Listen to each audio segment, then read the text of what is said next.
PR মানে হচ্ছে permanent restlessness, যেটার সর্বশেষ অভিজ্ঞতা হচ্ছে নেপাল। ব্যারিস্টার কাজল পৃথিবীর বিভিন্ন দেশে যেখানে পিআর এর অভিজ্ঞতা আছে তার একটা গবেষণাধর্মী, একটা বিশ্লেষণধর্মী বক্তৃতা দিয়েছেন। আমরা খুব সমৃদ্ধ হয়েছি।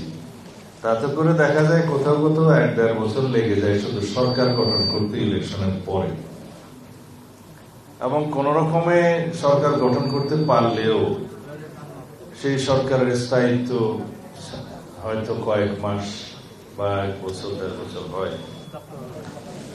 তো বাংলাদেশে এটা কারা চালু করতে চাচ্ছেন, তাদের পিছনের উদ্দেশ্য কি?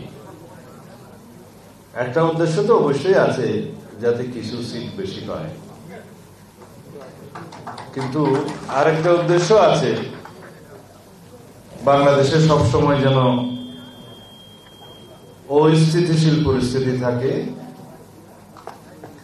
এবং সরকার ব্যবস্থায় স্থিতিশীলতা না আসে, এবং কখনো বাই মেজরিটি কোনো পার্টি ইলেকশন না, সরকার গঠন না করতে পারে।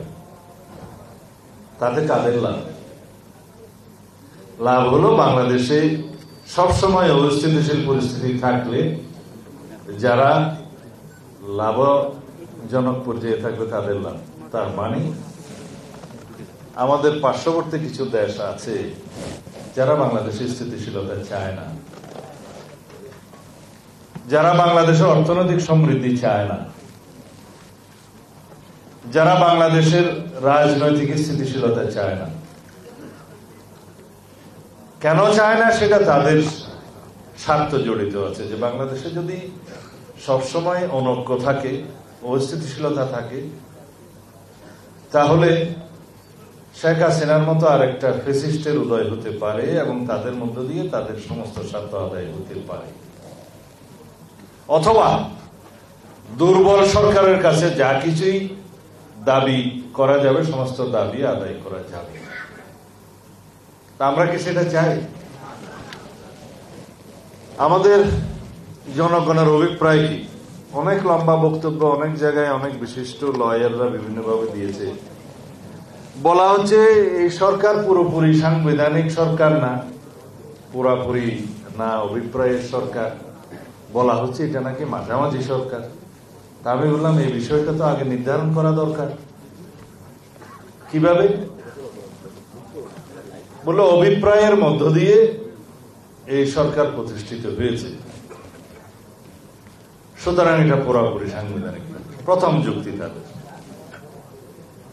এই যুক্তির জবাব হচ্ছে অভিপ্রায় অনুযায়ী জনগণের চূড়ান্ত অভিব্যক্তি রূপে যেই দলিল, সেই দলিলের নাম সংবিধান।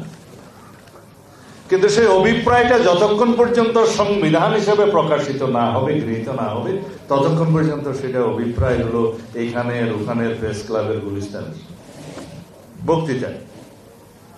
সে অভিপ্রায়টা যেটা সন্নিবেশিত হয়েছে সাংবিধানিকভাবে প্রথম গণপরিষদে, তখন প্রস্তাবনায় বলা হয়েছে জনগণের অভিপ্রায়ের অভিব্যক্তি রূপে এই সংবিধানের প্রাধান্য থাকবে। প্রস্তাবনার 4র্থ প্যারা। এটাকে আবার সংবিধানের সুপ্রিমেসি বর্ণনা করতে যে সংবিধানের 7 ধারায় বলা আছে, আর্টিকেল 7-এ, যে জনগণই রাষ্ট্রের সকল ক্ষমতার মালিক, এবং 7-এর 2-এ বলা আছে যে জনগণের অভিপ্রায়ের পরম, চরম নয় পরম অভিব্যক্তি রূপে এই সংবিধান রাষ্ট্রের সর্বোচ্চ আইন।